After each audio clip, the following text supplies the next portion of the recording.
دوستوں، حدیث کی کتابوں کو پڑھیں تو ہمیں پتہ چلتا ہے کہ عین قرب قیامت کے موقع پر جن بڑی علامتوں کا ظہور ہوگا ان میں سے ایک نمایاں علامت دجال کا خروج ہے۔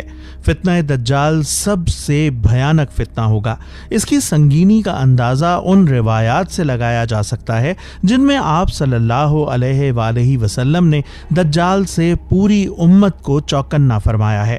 اس فتنے کی ہولناکی کے لیے یہی ایک بات کافی ہے کہ خود رسول محتشم صلی اللہ علیہ وآلہ وسلم نے اس فتنے سے پناہ مانگی ہے۔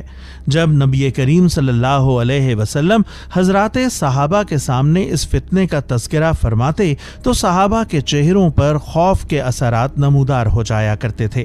بخاری شریف کی حدیث ہے کہ کوئی نبی ایسا نہیں جس نے اپنی امت کو کانے کذاب سے نہ ڈرایا ہو۔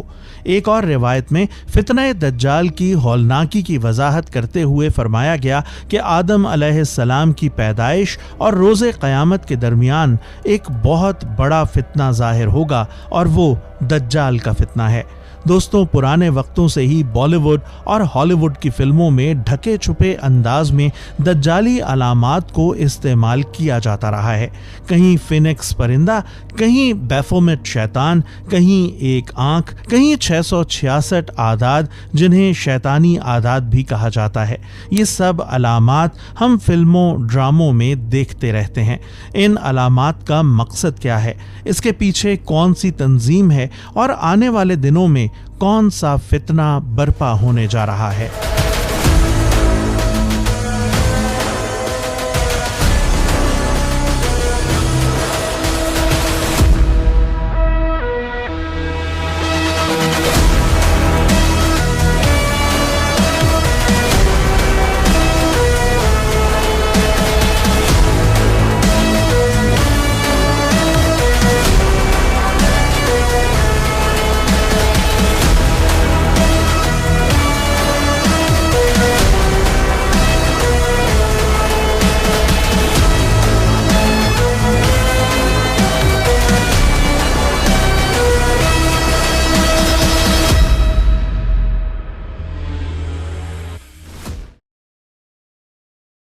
ناظرین، ان شیطانی علامات کے تخلیق کنندہ دراصل ایلومناٹیز کہلاتے ہیں۔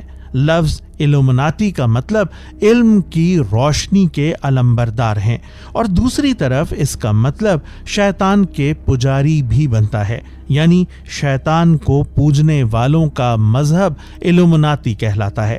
ایلومناٹی ایک خفیہ سوسائٹی تھی جس کا قیام باوریا، موجودہ جرمنی میں ہوا تھا۔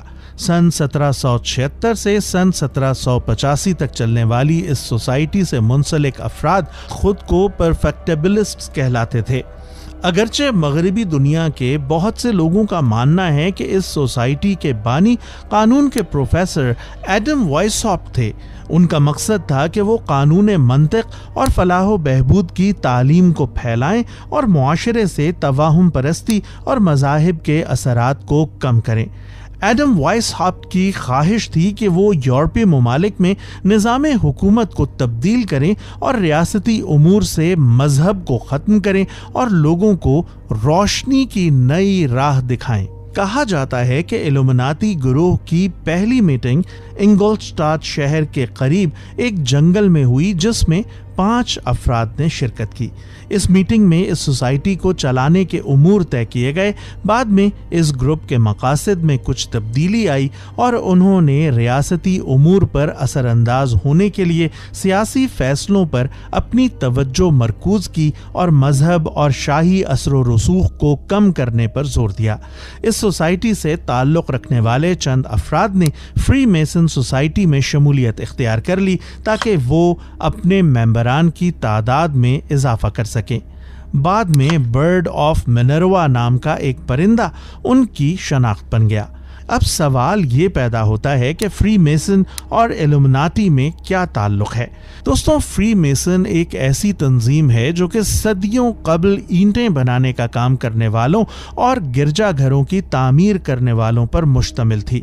کئی ممالک بالخصوص امریکہ میں فری میسن کے بارے میں بہت خوف پایا جاتا ہے۔ سن 1828 میں تو امریکہ میں ایک سیاسی تحریک کا قیام عمل میں آیا تھا جس کا ایک نکاتی مقصد تھا کہ وہ فری میسن کی مخالفت کریں گے۔ اصل ایلومناٹی نے کیونکہ فری میسن تنظیم کے افراد کو اپنی تنظیم میں شامل کیا تھا تو بعد میں ان دونوں گروہوں کو ایک دوسرے سے ملا دیا جاتا ہے۔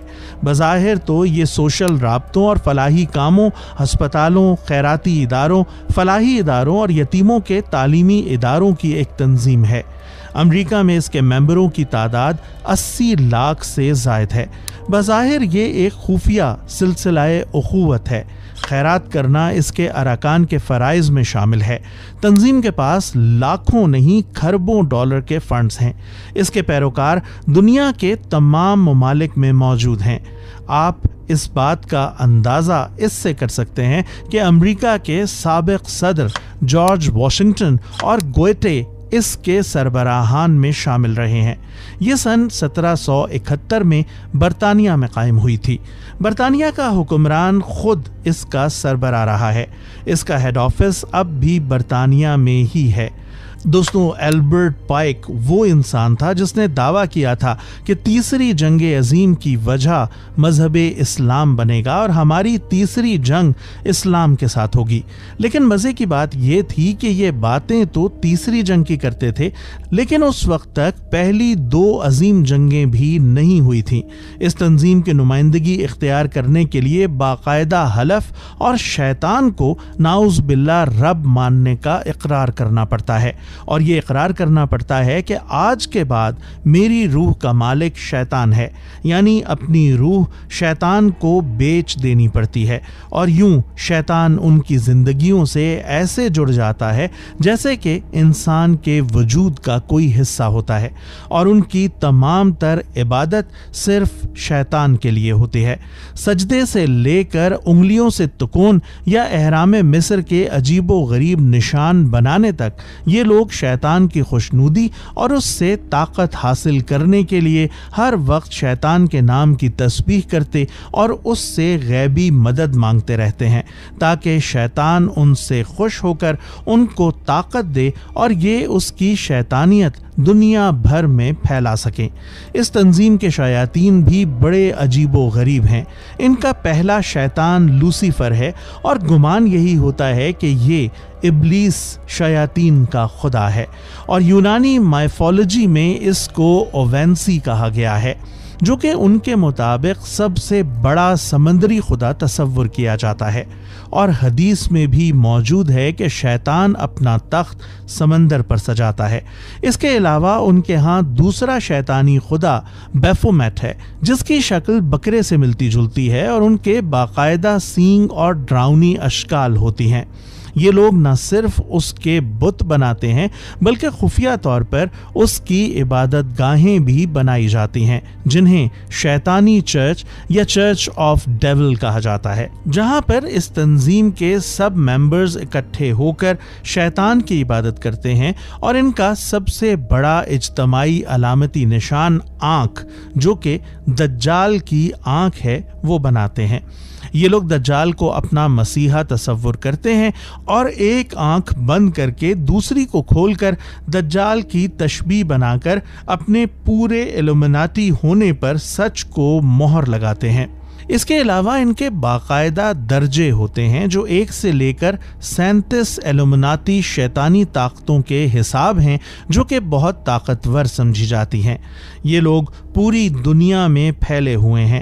ان کا مرکز ویسے تو امریکہ اور اسرائیل ہے، لیکن ان کا مقصد پوری دنیا میں تمام مذاہب کا خاتمہ اور اپنے اس گھٹیا ایلومناٹی مذہب کی ترویج اور اس کا نفاذ ہے۔